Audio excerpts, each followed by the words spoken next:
Salut, je voulais juste réagir à ce message que m'a laissé un viewer sur mon dernier tuto Bloodborne PS5 sur comment farmer des gemmes avec une clé USB.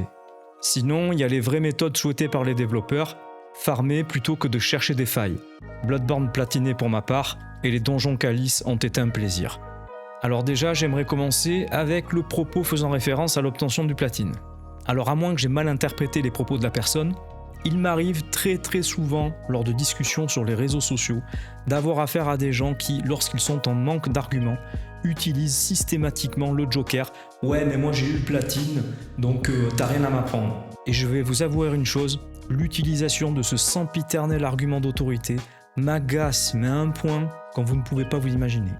Obtenir le platine d'un Soulsborne sous-entend pour certaines personnes qu'elles appartiennent désormais à une certaine catégorie de joueurs d'élite. En gros, ça leur confère une sorte de totem qui les exempt de tout reproche ou de toute remise en cause en termes de connaissance de jeu, de gameplay ou tout ce que vous voulez. Si certains parmi vous partagez cet avis crédule, j'ai envie de vous dire les gars, descendez de votre nuage. Parce que l'obtention du platine de Bloodborne ne représente que la partie émergée de l'iceberg, et il en va de même pour tous les ARPG From Software. Vous contentez seulement du trophée de platine, vous pouvez passer à côté d'une multitude de choses.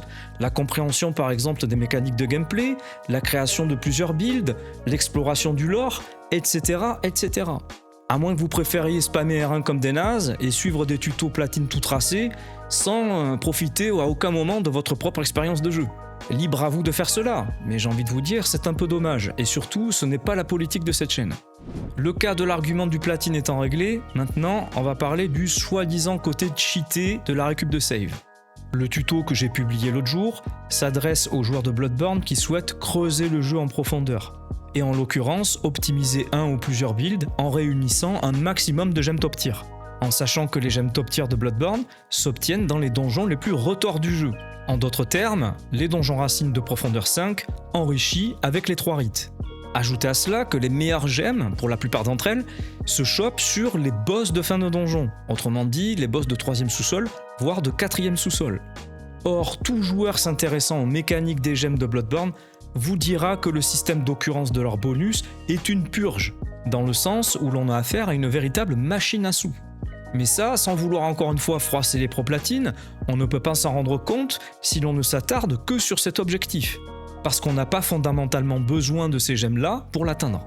En ce qui concerne la manipulation de save via clé USB, celle-ci permet d'éviter de se retaper l'entièreté d'un donjon de difficulté max et de se concentrer uniquement sur le loot et le combat du boss final.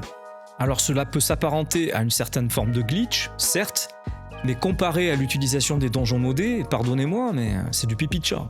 Certains donjons modés permettent de modifier le biotope afin de changer la forme de leurs gemmes, et d'autres de forcer l'obtention de certains bonus.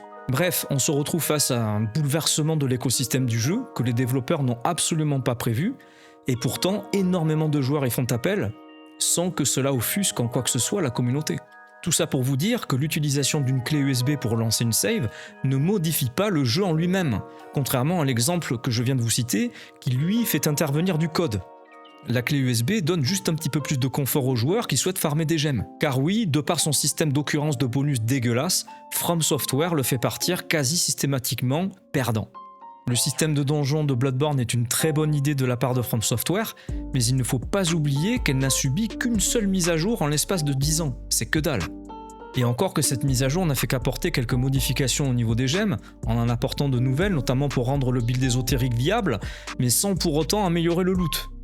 Encore une fois, faut-il s'être intéressé et confronté au problème pour en être conscient. Et se cantonner uniquement à l'obtention du platine est pour moi un frein à ce type de raisonnement. Toujours est-il que je vous mets le lien du tuto dont je vous parle depuis tout à l'heure, et je vous dis à bientôt. Ciao.